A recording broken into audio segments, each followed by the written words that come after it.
Assalamualaikum warahmatullahi wabarakatuh. Bapak Ibu Saudara sekalian, dalam perjalanan ini saya M. Rakib Jamari kembali ingin menyampaikan ayat-ayat suci Al-Quran dan juga menyampaikan kisah-kisah lucu. Kisah lucu yang pernah terjadi di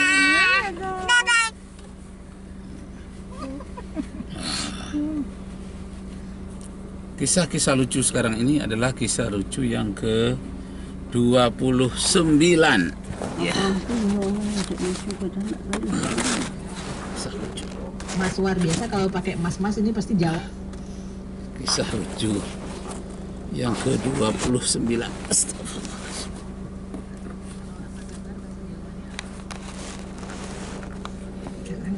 Ya, bismillahirrahmanirrahim. Berangkat dulu ya. Kisah lucu yang ke-29. Bismillahirrahmanirrahim. Jadi ceritanya Pak Haji itu yang ke-29.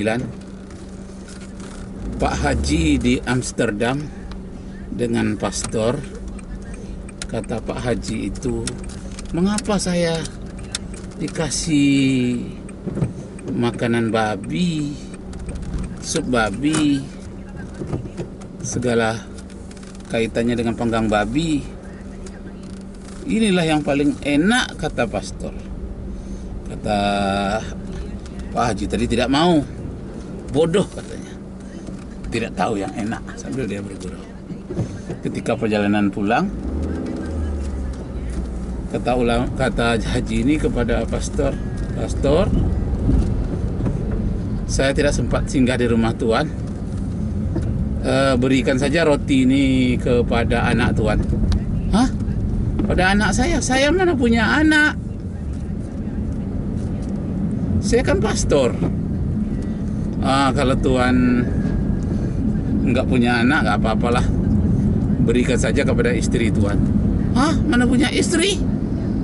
Saya nggak punya istri. Pastor nggak punya istri. Lalu kata Pak Haji ini, bodoh.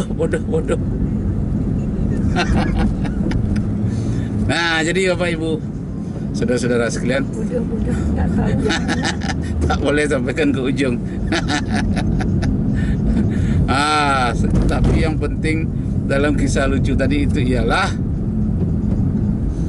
di mana dialog antar umat yang berbeda agama itu berbeda pandangan, berbeda budaya, tempat tumbuhnya agama tertentu. Kalau Islam tumbuhnya di Timur Tengah, budaya yang selalu mempengaruhi, setidaknya bergandengan, itu adalah budaya Arab, terutama budaya dalam hal tulisannya, budaya dalam tegur sapa, budaya pergaulan, budaya pakaian, dalam berumah tangga, tutur sapa. Nah, ini semuanya budaya berbeda. Jadi ada yang menarik dari kelompok Khawarij, menginginkan sama semua, tidak ada yang berbeda. Nah, padahal salah seorang ustadz di Indonesia ini selalu mempopulerkan, justru tidak sama itu mendatangkan keindahan, berbeda itu mendatangkan keindahan. Misalnya katanya, gigi manusia, katanya ini mantap sekali. Gigi manusia tidak sama semuanya. Kalau seandainya gigi taring semuanya, gigi kita semua ini, seperti apalah wajah kita, seperti apalah mulut kita. Seandainya gusi aja semua gigi kita ini, di depan belakang gusi semua, seperti apa pula lah mulut kita. Atau seandainya gigi seri semua, kayak yang di depan ini gigi seri semua, sampai ke belakang, seperti apa pula.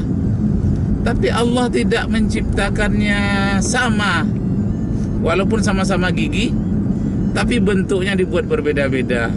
Kalau taring kena akan makan daging, akan mengoyak makanan, dibuatnya agak runcing. Kalau di depan gigi seri, karena akan berhadapan dengan orang akan senyum, nampak gigi seri indah. Bagaimana kalau senyum itu taring yang dikedepankan? Tidak indah. Atau gusi yang dikedepankan, tentu tidak indah. Nah, jadi gigi seri di depan untuk keindahan, kemudian di tengahnya gigi taring itu untuk mengoyak makanan, kemudian yang geraham untuk menghancurkan makanan. Jadi masing-masing tidak serupa, sengaja dibuat oleh Allah berbeda, tapi perbedaan dalam kesamaan. Jadi indah sekali. Jadi salafi misalnya, itu amar ma'ruf nahi mungkar, menghapus syirik, budaya syirik. Nah, itu dia orang salafi. Datang nanti orang-orang fikih, orang-orang syafi'i, hanafi, itu meratakan bagaimana bersuci yang membatalkan wudhu, soal pendidikan, lengkap pula di situ. Mengatur hal-hal tentang kehidupan sehari-hari.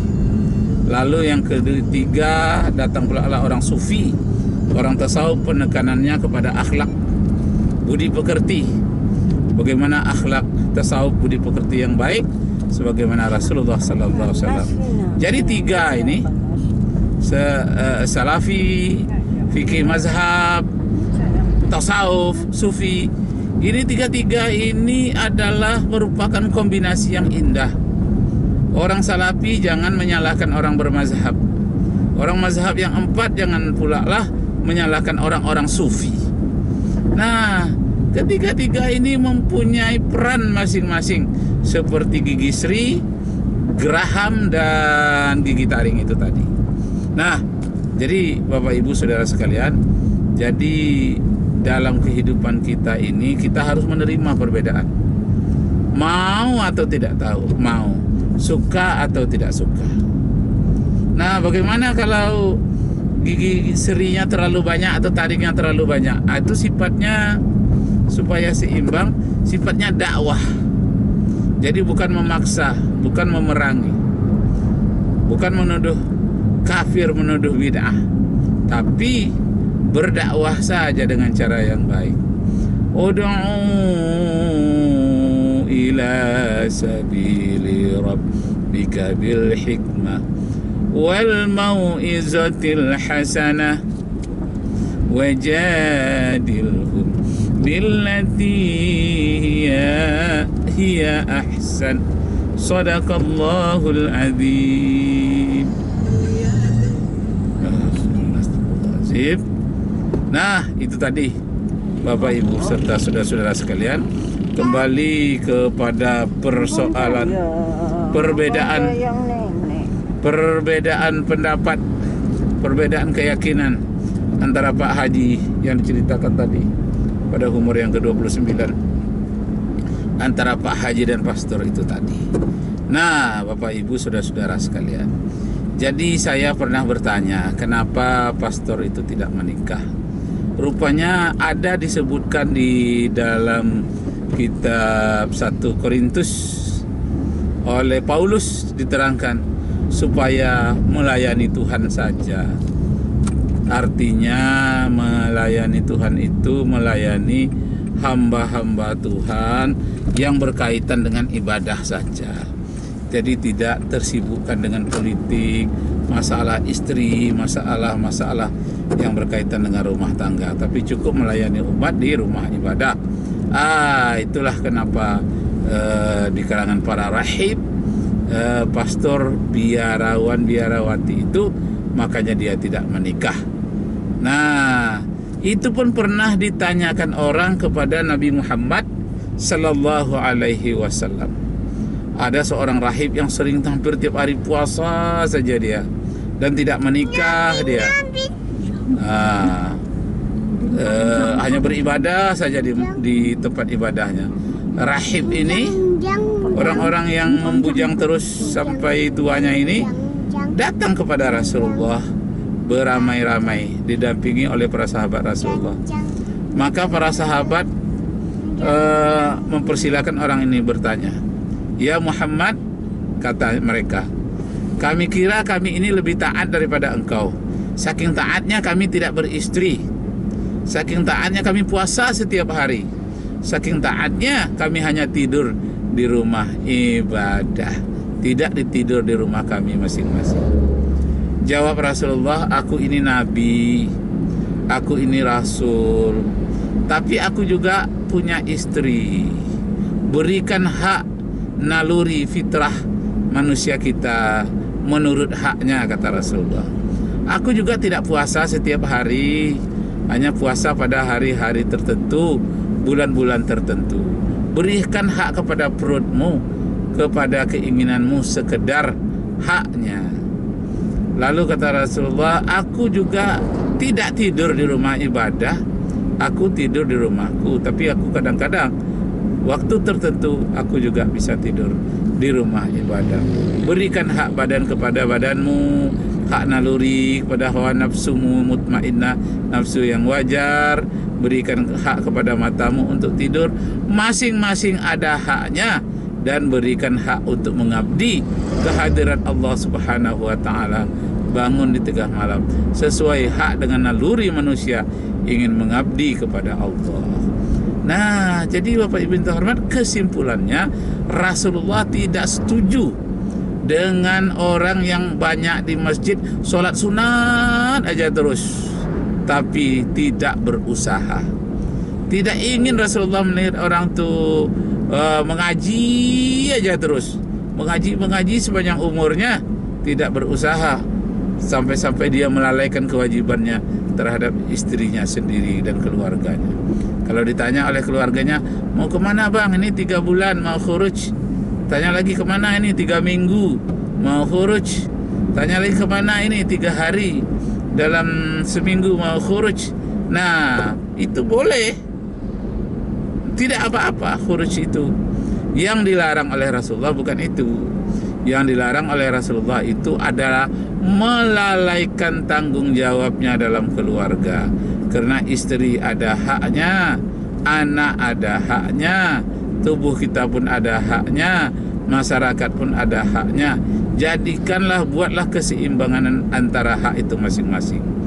Jangan-jangan sampai melayani hak hawa nafsu, walaupun nafsu mutmainnah, karena melayani hawa nafsu sampai lupa pula untuk beribadah. Itu tidak boleh. Karena asiknya beribadah, tahan pula hawa nafsu seumur hidup, sampai tidak berlaki, tidak berbini seumur hidup. Itu dilarang oleh Rasulullah sallallahu alaihi wasallam. Sampai dalam satu hadis dikatakan oleh Rasulullah, an-nikahu sunnati, nikah itu adalah sunnahku, kata Rasulullah. Man taraka sunnati falaisa minni, siapa yang meninggalkan menikah, dia tidak kuakui sebagai umatku. Nah, jadi Bapak Ibu serta saudara-saudara sekalian, Nabi Muhammad sallallahu alaihi wasallam marah kepada orang yang melajang seumur hidup, baik laki-laki maupun wanita. Jangan menggadis seumur hidup, melajang seumur hidup. Tidak diperkenankan oleh Rasulullah. Kenapa? Karena dia tidak mengikuti sunnah.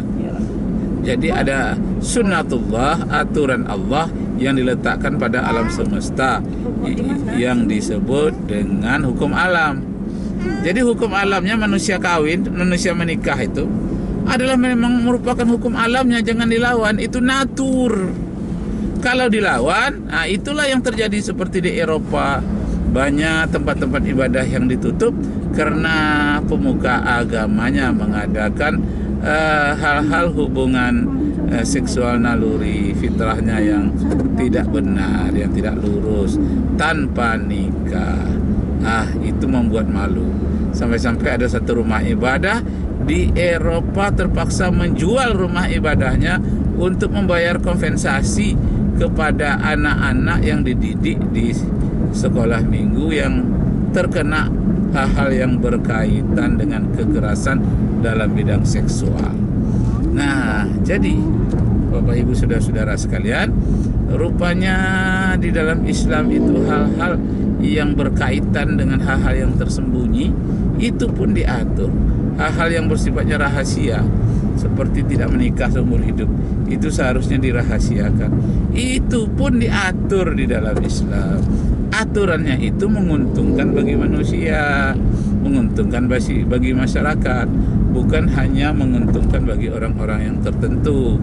Jadi salurkanlah hawa nafsu, naluri, fitrah manusia itu kepada hal yang benar, kepada jalan yang benar. Apa yang jalan yang benar itu? Jalan yang benar itu ya ajaran Islam. Ya menikah, wa inna hadza sirati mustaqiman, inilah jalan yang lurus, fattabi'uhu, ikuti jalan yang lurus itu, wala tattabi'us subula fatafarraqa bikum an sabili, jangan diikuti jalan-jalan lain yang dapat mencerai-beraikan kamu di antara sesama umat manusia.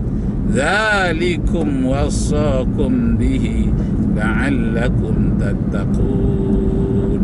Demikianlah kami ajarkan kepadamu, kami wasiatkan kepadamu, kata Allah, semoga kamu menjadi orang-orang yang bertakwa. Nah, Bapak Ibu saudara-saudara sekalian, kita selalu berdoa, kita mengharapkan agar kita termasuk golongan orang-orang yang bertakwa.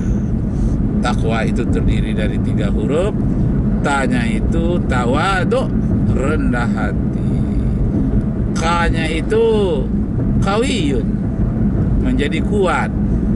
Jadi orang yang takwa itu orangnya tawadu, kemudian orangnya kuat. Nah, jadi Bapak Ibu saudara-saudara sekalian, kembali kepada persoalan menahan diri tidak untuk selamanya. Menahan diri adalah sementara, seperti orang berpuasa di bulan Ramadan. Menahan diri itu menunggu pukul 6 lewat sekian di saat masuknya waktu maghrib. Kalau sudah masuk waktu maghrib, jangan tahan diri, malah cepat-cepat disuruh berbuka puasa. Seperti itulah orang yang menikah, menahan dirinya menjelang beduk dibunyikan, artinya menjelang akad nikah. Begitu sudah akad nikah, malah dianjurkan harus berbuka menurut kesenangannya. Demikianlah Bapak Ibu saudara sekalian, semoga Allah meridai kita semua. Wabillahi taufiq wal hidayah. Wassalamualaikum warahmatullahi wabarakatuh. Waalaikumsalam warahmatullahi wabarakatuh. Bapak Ibu saudara-saudara sekalian, sekarang saya berada di Jalan Pasir Putih, perbatasan antara Kabupaten Kampar dengan Kota Pekanbaru. Perjalanan ini dari Simpang Beringin menuju ke Panam Pekanbaru memakan waktu lebih kurang 1 jam. Kalau lari-lari kendaraannya ya sederhana, sekitar 40 dan 50 km per jam. Sekali lagi, wabillahi taufiq wal hidayah. Wassalamualaikum warahmatullahi wabarakatuh. Ya, kita berhenti dulu di sini. Ya. Omang pindah ke belakang? Iya, iya Pak. Bawa di belakang. Iya, turun lah.